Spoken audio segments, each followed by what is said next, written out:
Right, let me begin with this from Big Con on Discord. Doesn't bode very well. Which Premier League team will be the most surprising this season? Jim Campbell, I'd like you to begin. So I've been scouring the table just to make sure I'm familiar with every team in the Premier League. It turned out I was. And I think I've landed on quite a boring answer. But I'm going to say Brentford. Because I think a lot of people are tipping them to have a difficult season, and I think they're going to be fine.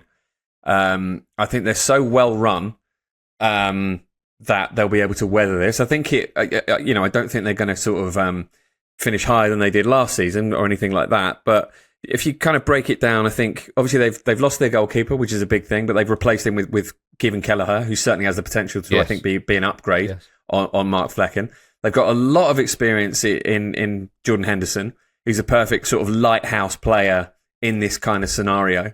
I think people are sleeping on how good Kevin Schade is. He had a really good season last season, but obviously Mbeumo and Wissa got the credit there, understandably, because of what they achieved. There's more to come from Fabio Carvalho. Igor Thiago is a bit of an unknown quantity, barely played last season because of injury, but he came in to replace Ivan Toney.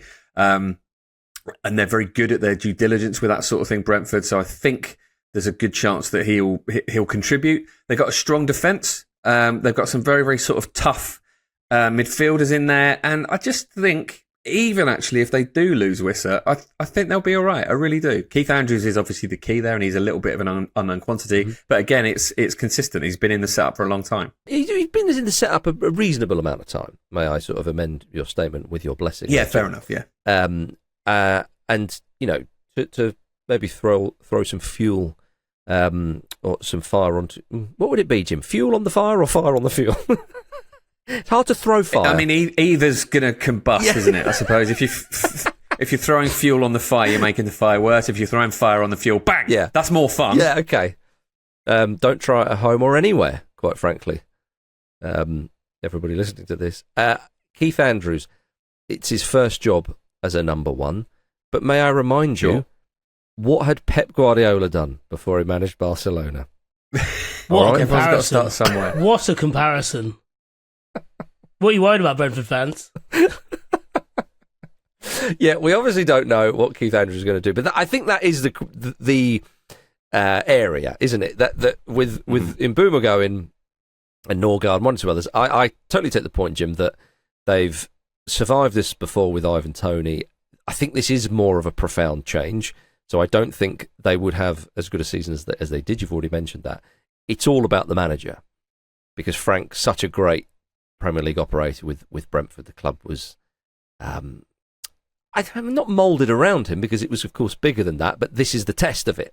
We're going to find out how much it was moulded around Frank, or actually how much Frank was moulded around Brentford. Again, I'm mixing up things, but you get the picture. So that is the question. I like this, as long as no one's on fire. Yes, exactly, yeah. No throwing fire or fuel, please. I like that. Vish, what about yourself? Is there a team that you think are going to surprise people this season in the Premier League? And it could be for better or for worse. I do have a for worse answer, and that is Bournemouth, because of the players that they've lost and the players they could still yet lose by the time the window's done. But still got the basically manager. Their entire back line. Yeah, they do still have the manager, but they're losing quite a good and young back line and be very hard to replace, especially if you're going to replace them with players of a similar age profile. Yeah, it'll be very tricky. But my better answer, which is actually for worse for all of us, and isn't particularly really insightful answer, but Chelsea.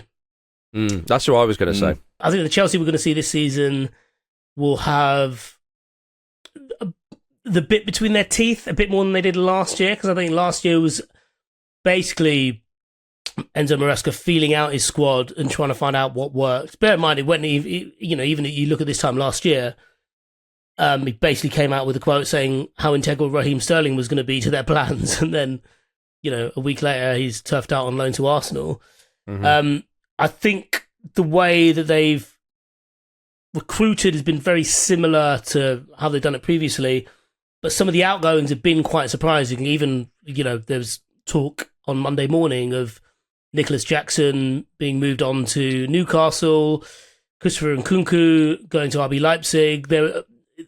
All this stuff is happening because the squad. I feel like the squad size is basically going to be the same, but Maresca is fine tuning the kind of people he wants in his squad. And if you look at someone like João Pedro, who they brought in, very much someone you can set your watch by in terms of his Premier League experience. Liam Delap's offering a bit more of that youthful exuberance. Like Jamie Gittins as well. Like, I don't really know what he's going to bring, but he's there and it's quite exciting. Yeah. But there's obviously a type of forward that he wants, and he's pretty set on his back line.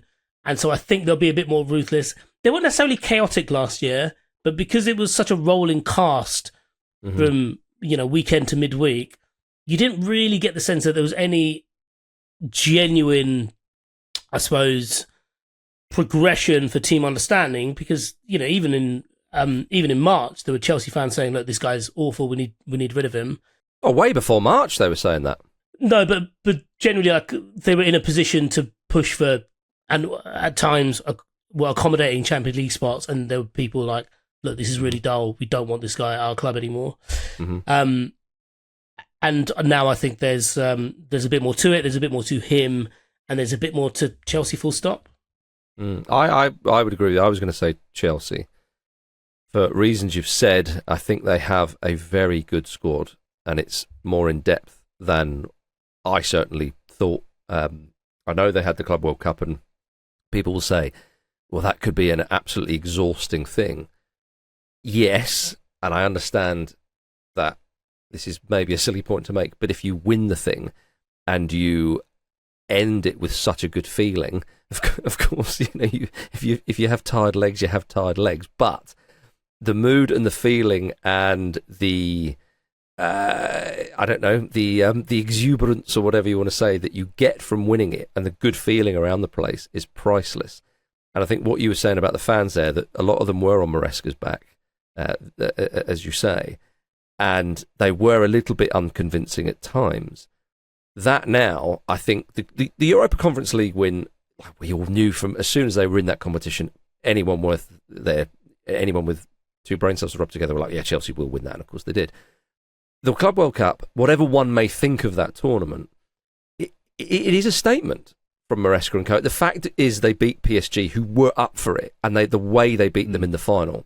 Yes, it's only one game, but my goodness, it's against a team who a lot of people think, myself included, were thinking, bloody hell, PSG for the next few years could start to emulate some of the really best teams we've seen in the last 10, 15 years in European football. Chelsea hammered them.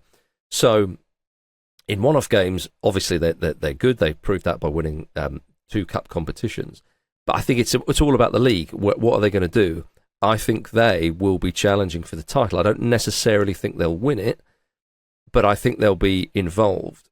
And I think that, if you remember last season, there was very tentative talk around, what was it, November maybe?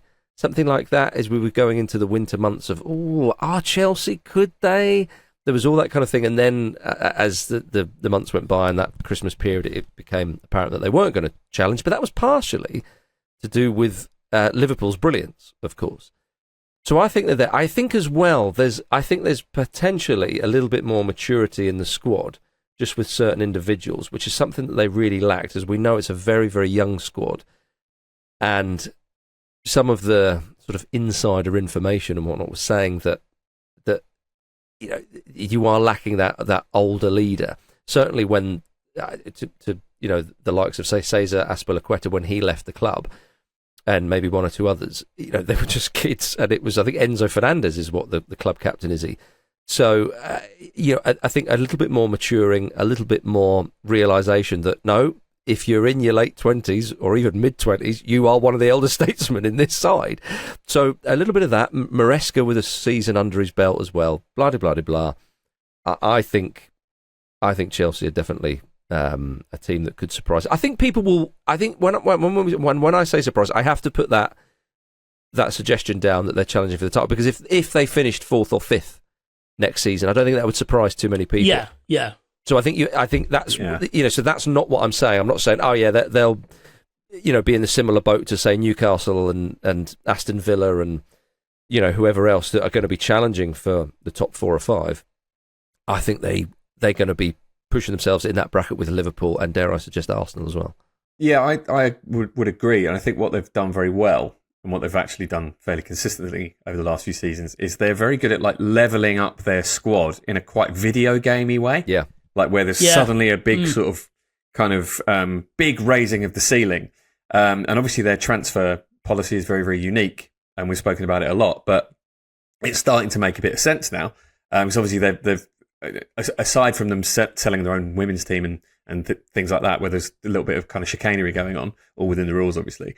They also make an enormous amount of money out of sales. I think they sold 4 players last week and made 100 million quid out of it. They're very, very good at that. So what that means is there are players that they're not really using that much that are quite handy in a Conference League squad, which is now irrelevant. And, you know, the players coming in to replace those players are very likely to be Garnacho and Xavi Simons. So, like, you know, very, very good players that level up that squad. And I think they're going to probably have a title tilt. And you know what? I think they'll do well in the Champions League as well. I think they could go quite deep in it. I love the fact that they're going after Garnacho. It's like, we love wingers at this club. Just more wingers, please. More wingers. So many. Wingers and goalkeepers. Get them all in. Okay. Well, they are big con. So we're thinking Chelsea. Perhaps other team that could surprise some people. Irish Kev has been in touch on Discord, and Kev asks, do you think there will ever be a point where the Saudi League is respected? If they stay picking up the players they currently are for the next 10 years, for argument's sake, do they become legit? Or will they always just be the weird stain on your sheet that we don't talk about? That should be stain on one sheet. So leave my sheets out of this, Irish Kev. And there's a related question to this from Scott on X. And Scott says, with many flops such as Darwin Núñez being snapped up by Saudi Arabian teams, is there a way back to the big leagues from the Saudi Pro League if a player does well, or is it a sign that a player is finished at the highest level? So 2 questions there really, but they are related. I might start with the second question first, because it's easier to answer, because we have seen players leave the Saudi Pro League and basically make their way back into football. I appreciate Jordan Henderson, as the most high profile from these shores, has ended up taking the scenic route back to the Premier League, but he is back in the Premier League as an older midfielder. There are various many other players who've just gone back to continental Europe because they haven't fancied it, or they've made, quite simply, they've made enough money that they're happy with and are now heading back. And conversely, I suppose through answering that, it's easy to answer the first one about whether it'll be taken seriously. And I think fundamentally, yes, in time. I don't necessarily think it'll be in the next 20 years, though. I think just generally with what you're seeing in world football and the way that a country like Saudi Arabia is going about, well, I suppose quite literally their business with the Public Investment Fund with regards to going into various industries and essentially trying to buy up real estate in these particular industries. They're doing it really well in football. Like, I know we're talking specifically about the Pro League here, but if you look at Saudi Arabia's imprint on global football, I mean, they're nailing it. They've got a World Cup. They have people eating out of the palm of their hands with whether it's, Newcastle, one of, whatever you might think of them as a neutral. They've got an entire city there who they've changed the fortunes of. They've brought success to that club, and they've done it in a way that still makes it feel wholesome if you are a Newcastle fan. And that's even as a Newcastle fan who might be querying where that money has come from and this, that, and the other. I think there's, you get those days out like a League Cup final, and it can be quite hard to recall where that money has come from and the means it's with which, your club has been taken over by a particular nation state. It is harder, though, to get that actual real football authenticity with your league in particular, even with the grip that they have on certain broadcasters, with, that Saudi Arabia have on certain broadcasters, and with the way that they're able to pull in some of the biggest names in contemporary football, at least. I don't see it happening anytime soon, but I won't be surprised if the way football is trending and the way that everything is so transactional that it does come in the future. I'll go further than that. I don't see it happening in my lifetime, but football will go on long after I'm dead. So, yeah, I would say that I wouldn't see it becoming well respected in Europe, to answer that part of the Irish Kev. I think they have more of a chance than... Well, it's respected full stop, isn't it? Not respected in Europe. If you were to compare it to, say, the Chinese league, which is the only one I can think of which has really kind of quite overtly splashed an enormous amount of cash to try and get their league profile, like just zoom it up the charts, as if you like. The Chinese league sort of backed off after doing that a little bit because, you know, the wages there, it was similar to the Saudi Pro League. There are comparisons there. But I think with China, you know, very different country to Saudi Arabia, I personally thought they were going to host a World Cup soon enough. Perhaps the thought of lots of journalists from other countries poking around and seeing what was going on there didn't appeal to them. So for whatever reason, China has backed off on the football front. Saudi Arabia, as Vish has said, not just in the football front, in the sporting world, is you know, in fifth gear, buying up stuff and whatnot. Whatever one may think of that, and I'm sure we all have, you know, or a lot of people have very strong opinions on that. So then they're not here to kind of just have a little look and see how it goes. They're going to be here for a while, I think, doing this. However, football fans, you know, money talks, yes, it does, but actually your national team and the players you produce and the quality on the pitch talks louder. If Saudi Arabia, if they suddenly start, producing players, you know, if they put money into academies there, which perhaps they are, and suddenly you've got the kind of talent conveyor belt that Man City do, and Premier League players are going, oh, have you seen this new young Saudi lad? And oh, he's the Saudi Messi and all this kind of chat. That's when it'll start to be respected.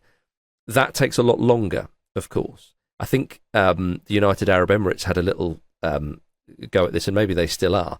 But Saudi, as I say, is on a different level to them and other countries mentioned. So I think that is when it would start to become respected. But that's a very long-term thing.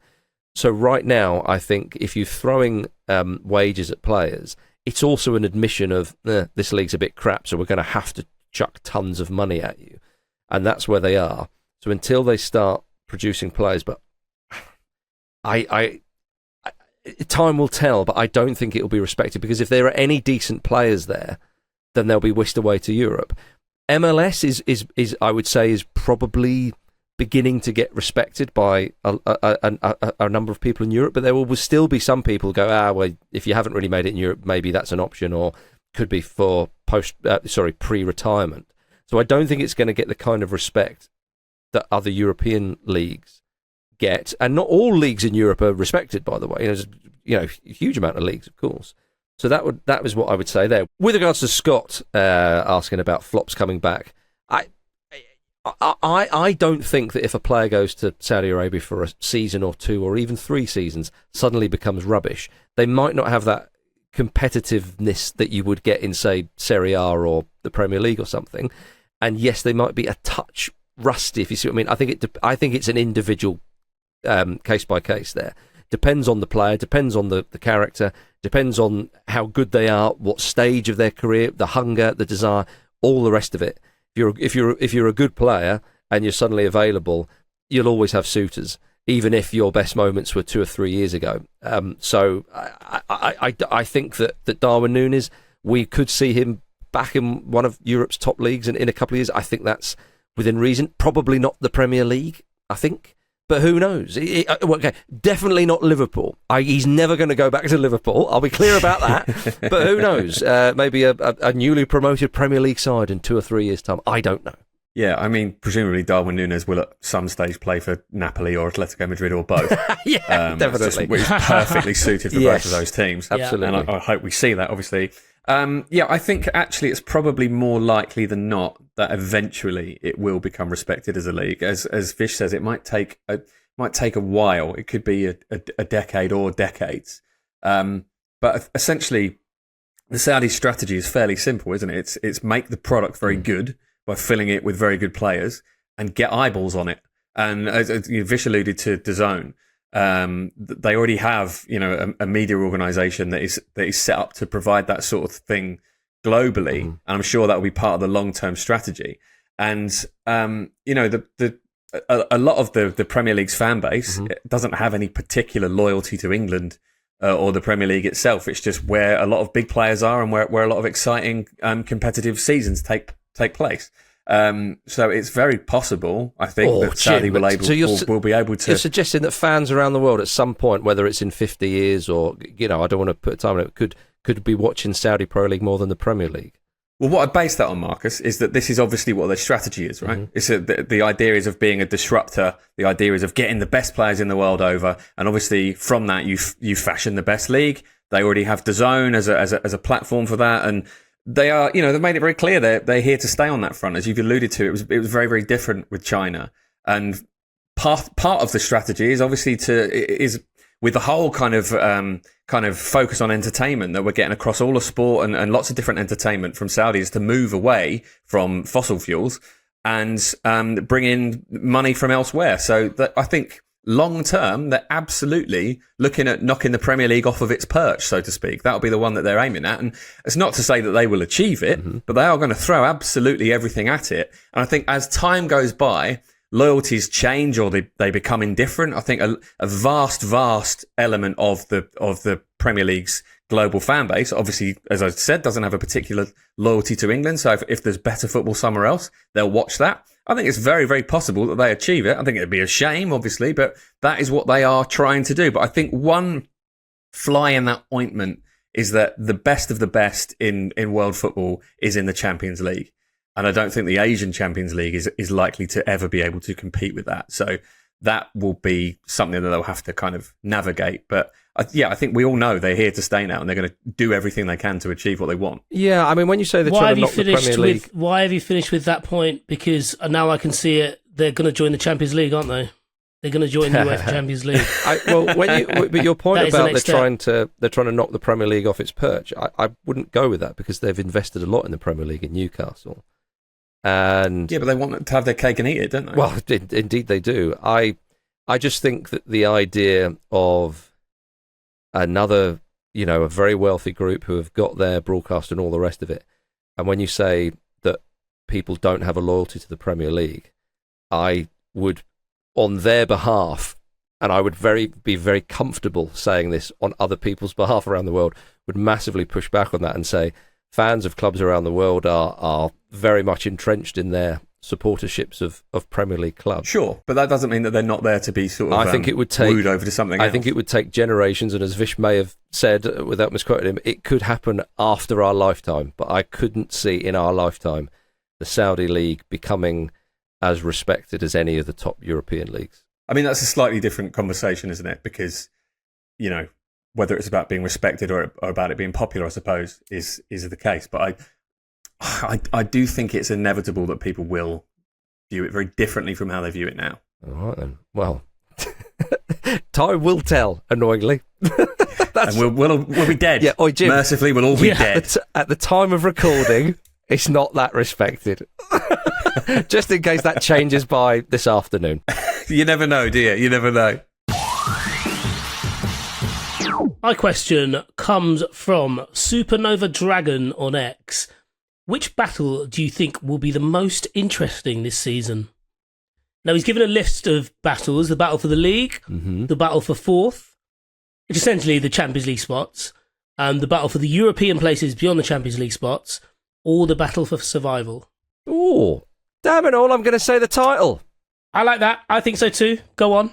Yeah, the battle for survival, people are predicting that to be quite boring and desperately trying to think of a side that was in the Premier League last season and will be in this season to think, who could they join? And I don't want to get into all that because it's a bit... The battle for fourth or European places is always keenly contested, and particularly last season, that was the only thing we had to hang our hats on.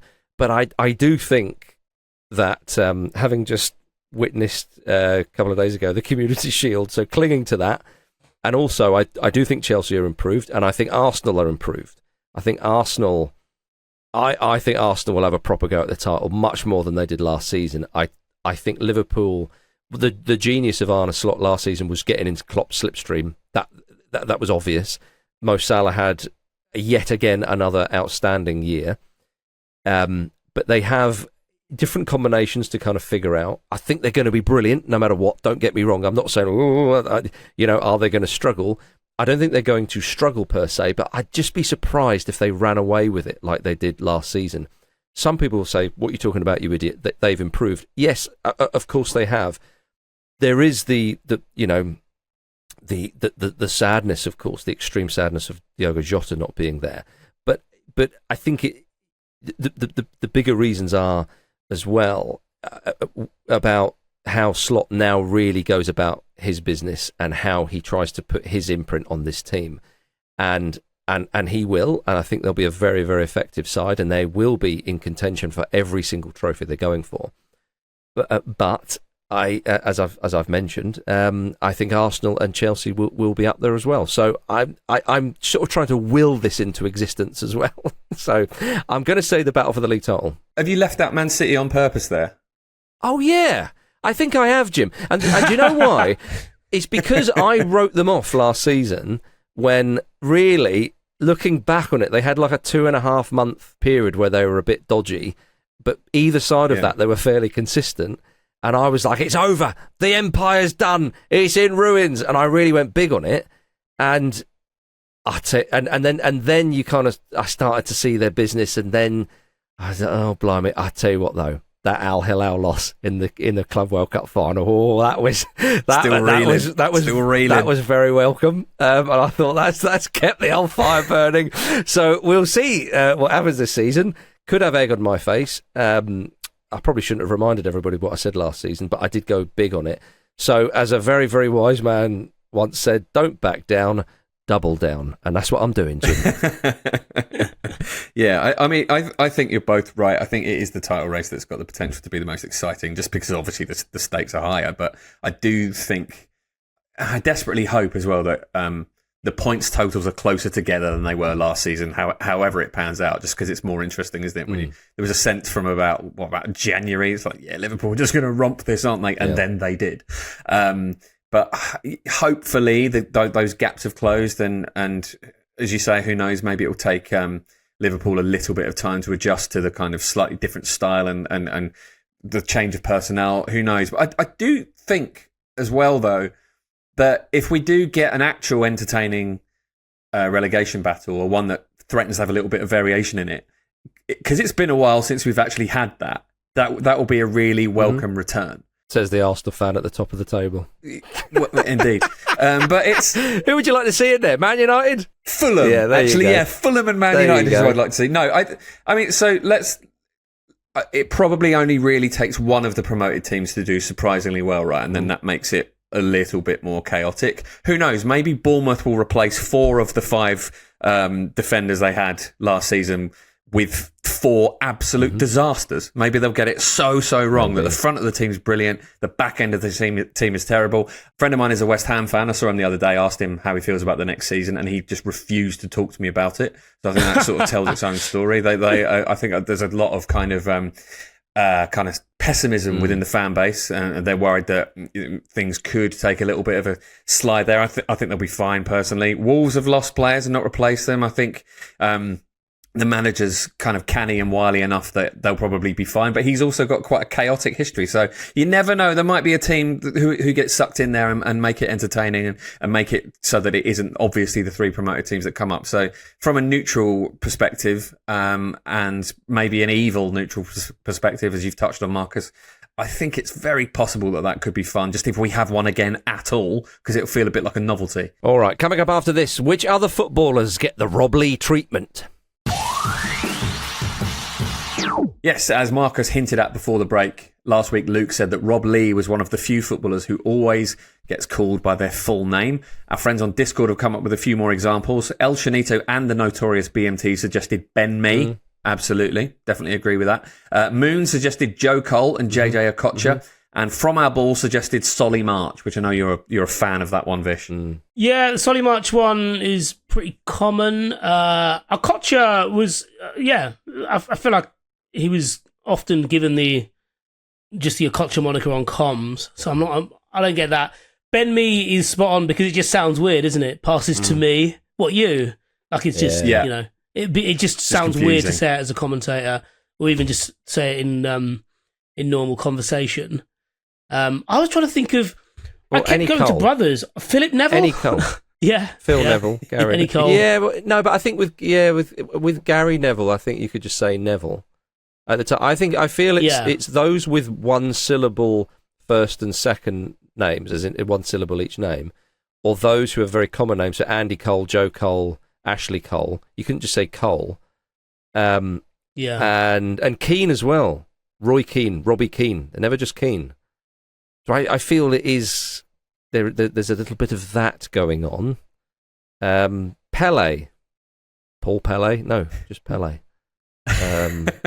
You've always called him by his first full name, Pele. So I think that there are some ones that we do. I mean, I feel like Hannah Hampton became one in the Euros. That's a good one. That's a really good one. Yeah, I like that. Yeah. It's pleasing to say, isn't it? If the iteration is good, as it is as well, it's another one. Yeah. Also worth noting that Hannah is an anagram of it is, Jim. which sort of explains some of her quite demonic behaviour in the shootout. I've chucking that bottle away. Maybe demonic's harsh. As a Christian, I'm pushing back on that. And you're right to Marcus. Yeah. Chucking the I forget the Spanish keeper's name, bottle away was lovely work. I thought that Alisson might do that. Fantastic. Because Dean Henderson obviously had them written down, but Dean Henderson had his Dean Henderson had his like swaddled in his towel, didn't he? Because he kept opening it up like he was checking if his baby was still asleep. Alisson is a strong Christian, so he wouldn't get involved in demonic behaviour, would he, Jim? That's a good point. Perhaps the word I was looking for is devious. With apologies to Nuhaha Hampton. Very good. Oh, there's a lot of deviousness in the Bible, famous. Yeah, there really is. There really is. But it doesn't end on that note, most importantly. Now, Vish, you have the final question. I do, and I feel like I've set myself up to be nominated in this, but it comes from Barney on Insta. Who is the biggest prat of the 2020s in football? I mean, there is only one answer here. There are notable mentions, but if anybody suggests anyone other than Gianni Infantino, they are wrong. They are incorrect. You're so right. It is the answer. Yeah. Like seldom on the mailbag do you get an answer where all you hear is when somebody says it, you hear bing, bing, bing, bing, bing, bing, bing, bing, bing. You know, that is. Yeah. If this was Family Fortune and you got up first, and I'm in the room that's all the noise is cancelled out, and so you say that answer, which is the top score, Gianni Infantino. Yeah. I go out for my go. I would also say Gianni Infantino, and that gets struck off. And my next one would be Amanda Staveley. Oh, that's a nice one. Yeah, that is a nice one. That's a good one. Worthy, very worthy of a mention there. Yeah, because Infantino's behaviour is obviously sort of this despotic and terrible, and is kind of really compromising the very soul of the sport that he's supposed to be a custodian of. But it's just really embarrainers, isn't it? The way he goes about it. Jim, the trainers in the suit at the Club World Cup. Yeah, you hate the trainers. Which is point in case. A lot of people wear trainers with a suit, and it looks absolutely fine. But you're right. Something about the way he does it, just what are you doing? Yeah. It's just so piss poor. But, I mean, that's the thin end of the wedge. Some of the stuff he came out during the Qatar World Cup. Anyway. Giving the trophy to his maiden competition that he's pushed hard for. No one wants to do it. And the moment Donald Trump goes, "Can I have that?" He just goes, "Yeah, actually you can." It's just weak as well. Oh, dear. Oh, dear. What about Neil Maupay? Yeah. Desperately trying to be like, "Oh, I'm Mr. Shithouse. Yeah, get a load." And that's why it's pratty. A shithouse just gets on with it. Yeah, because it's not always been the case, is it? Yeah. Yeah, it's a fairly new thing. It's like, you know what, I can make myself a bit interesting here. Exactly, yeah, I'm going to rebrand myself as a prat. Yeah. Some of us have earned that. Some of us have been doing that our whole lives, Neil. Yeah, exactly. Could I nominate someone who it isn't necessarily a derogatory prat, but Emi Martinez? Would you describe that as pratty? I think the difference with Martinez and Maupay is because I think Martinez is better at getting in people's heads with it, and therefore it gives you a competitive advantage. Martinez won the World Cup doing it. Indeed. And the Golden Glove. Neil Maupay's Mopé got a move to Marseille, and Marseille are a fine club. Although it's interesting you say that, but Martinez did only win the World Cup because of Neil Mopé, because he, of course, injured Bernd Leno. Oh. Emi Martinez then got into the team at Arsenal, won the FA Cup, got his move to Villa, got called up to the Argentina national team, and obviously the rest is very confusing history. I don't think Emi Martinez is a prat. I think he's I think he lives the sort of shithousery a bit more and is more effective. So I tell you what, if Luke was here, I reckon Luke would say Sean Dyche or Gary Cottrell, which is also a strong answer. I put those words in Luke's mouth. I honestly don't think he'll mind, but Sean Dyche can come out with some pratty stuff. Yeah, I think there's often some performative masculinity from Dyche, but also he was a quite vocal Remainer as well. There are things about Dyche I do like, but at the same time, the whole kind of jacket off in the snow thing is a bit tedious, isn't it? I quite like that because I'm a bloody bloke.